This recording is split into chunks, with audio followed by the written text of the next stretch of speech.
Special force में सिर्फ 2 साल से भी कम अनुभव के साथ इंस्ट्रक्टर बनना अपने आप में खास बात थी। मेजर शर्मा के माता पिता भी खुश थे कि उनका बेटा अब खतरनाक इलाकों से दूर है।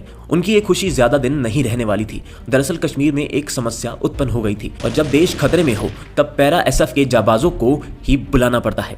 इसी कारण अक्टूबर 2008 में मेजर शर्मा को एक ऐसे रिस्की ऑपरेशन के लिए कश्मीर बुला लिया जाता है जो उन्हें आज तक हर भारतवासी के दिल में जिंदा रखने का कारण बनने वाला था। मार्च 2009 बर्फ की चादर अब धीरे धीरे पिघलने लगती है और ऐसा लग रहा था कि मानो गर्मियां शुरू होने वाली हैं। 20 मार्च की दोपहर को मेजर शर्मा अपनी यूनिट के 25 लोगों के साथ कुपवाड़ा बेस में बैठे थे। तभी यहां से कुछ किलोमीटर दूर हफरूदा नाम के जंगल में कुछ आतंकियों के घुसपैठ करने की खबर लीक होती है। इसके तुरंत बाद मेजर शर्मा को उनके सेक्टर कमांडर का कॉल आता है और जो उनको वलगाम पहुंचने का आदेश देते हैं। ऑर्डर मिलने से कुछ ही मिनट बाद मेजर शर्मा और उनकी टीम वलगाम में स्थित 6RR के हेडक्वार्टर के लिए निकल जाती है। 6RR के कमांडिंग अफसर मेजर मोहित को बताते हैं कि ठीक 2 दिन पहले यानी कि 18 तारीख को नॉर्थ कश्मीर की तरफ से कुछ आतंकवादियों ने घुसपैठ की है। वो आगे बताते हैं कि एक टीम को उनके हफरूदा के जंगल में स्पॉट किया गया है और दोनों के बीच छोटी सी मुठभेड़ भी हुई है, लेकिन सभी आतंकवादी वहां से बच निकलने में कामयाब हो गए हैं। इतना सुन मेजर शर्मा समझ चुके थे कि अब बात घुसपैठ तक सीमित नहीं रह गई,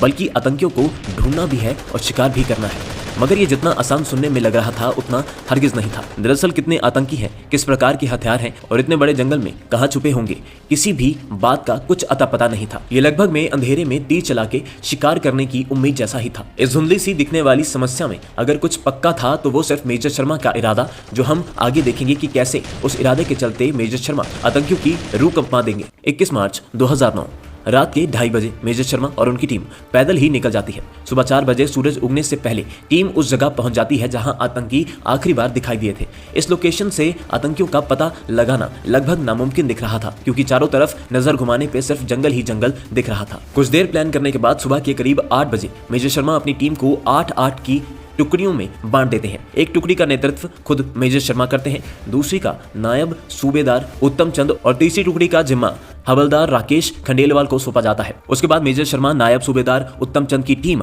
को जंगल के अंदर एक चोटी पर जाने का ऑर्डर देते हैं ताकि वहां से बाकी 2 टुकड़ियों को कवर दिया जा सके। वहीं हवलदार राकेश खंडेलवाल की टुकड़ी को दूसरी दिशा में भेजा जाता है। कुछ मिनट बाद मेजर शर्मा की टीम के हवलदार राजीव के सामने कुछ ऐसा आता है जो इस समस्या को और डरावना बना देता है। उन्हें बर्फ में पैरों के निशान दिखते हैं, जो सुनने में एक अच्छा संकेत लगेगा, लेकिन ये निशान इस हिसाब से थे कि जो आतंकी आगे चल रहा था बाकी सब उसी के द्वारा बनाए गए निशानों पर अपने कदम रख रहे थे। अब इससे साफ हो गया था कि हाईली ट्रेंड आतंकी हैं और